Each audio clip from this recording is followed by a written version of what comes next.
Detective Clara Hayes stood at the edge of the grandiose ballroom, her gaze fixed on the lifeless body sprawled across the marble floor.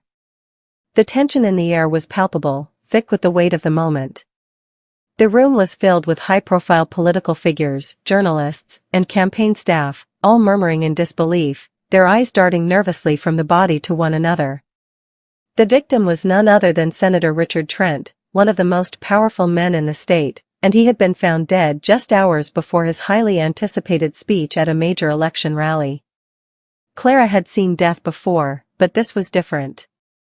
This wasn't just another homicide, this was a political scandal in the making. The timing of it couldn't have been worse. The election was just a day away, and Trent was leading in the polls, poised to win in a landslide. Now, with his sudden and brutal death, the entire political landscape was on the brink of chaos. The room was already buzzing with whispers, and Clara knew that the pressure to solve this case would be immense.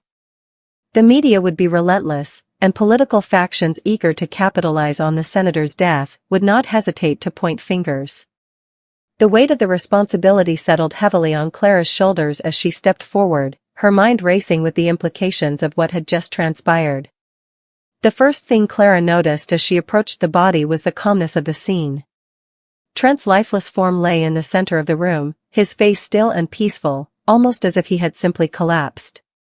There was no sign of a struggle, no evidence of violence, beyond the deep, clean wound to his chest.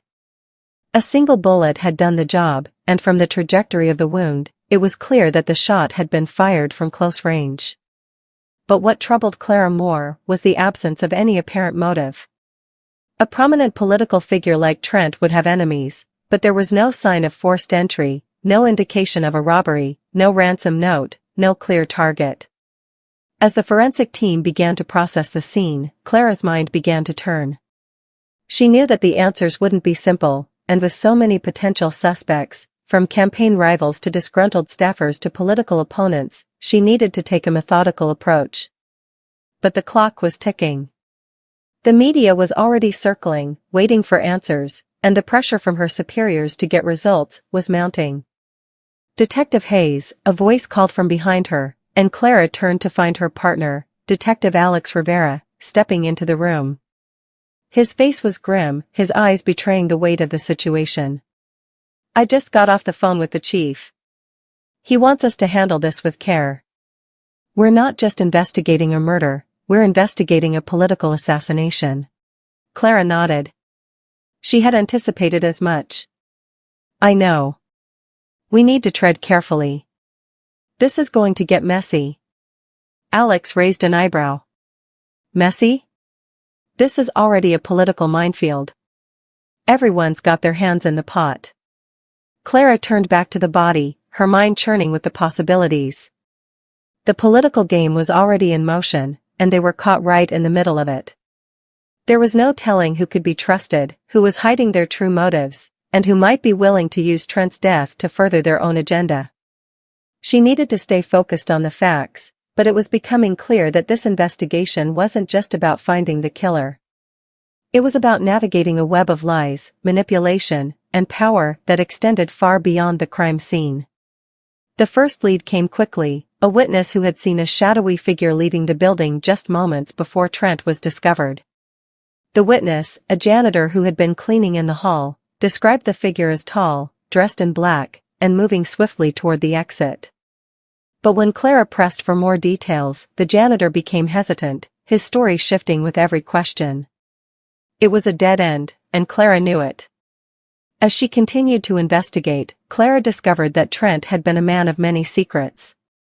On the surface, he had been the picture of political success, charismatic, wealthy, and beloved by his supporters. But behind closed doors, he had made enemies. He had been involved in several high-profile scandals, some of which had come dangerously close to destroying his career.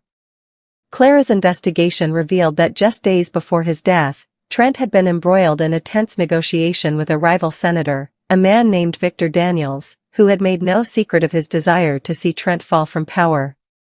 Victor Daniels had long been a thorn in Trent's side, and it seemed like the perfect motive for murder. But as Clara dug deeper, she found that the relationship between the two men was more complicated than she had initially thought. Trent and Daniels had been political allies for years, their careers intertwined in ways that were not immediately apparent. Their public rivalry, it seemed, was nothing more than a facade, an elaborate charade to maintain their power and influence. Clara's gut told her that Daniels was not the killer, but the more she learned about Trent's life, the more she realized how many others had a motive to see him dead. His campaign staff, once loyal to him, had begun to turn against him in recent months. His personal life had been fraught with scandal, and there were whispers of infidelity and financial mismanagement. His wife, a former beauty queen turned political advisor, had her own ambitions, and some speculated that she was ready to throw Trent under the bus if it meant securing her own place in the political spotlight. But the deeper Clara dug, the more questions she had. The political ties that connected Trent to other powerful figures in the state seemed endless, and everyone seemed to have something to hide. There were shady business dealings, questionable financial contributions, and rumors of backroom deals that could ruin careers. As Clara sifted through the evidence, she realized that solving Trent's murder was not just a matter of identifying a suspect, it was a matter of uncovering a conspiracy that reached the highest levels of power. And then, just when Clara thought she might be getting closer to the truth, everything started to unravel. Her investigation was leaked to the press, and the story exploded across the news. Journalists and political pundits began speculating wildly about the cause of Trent's death, and soon, the media had turned the case into a circus.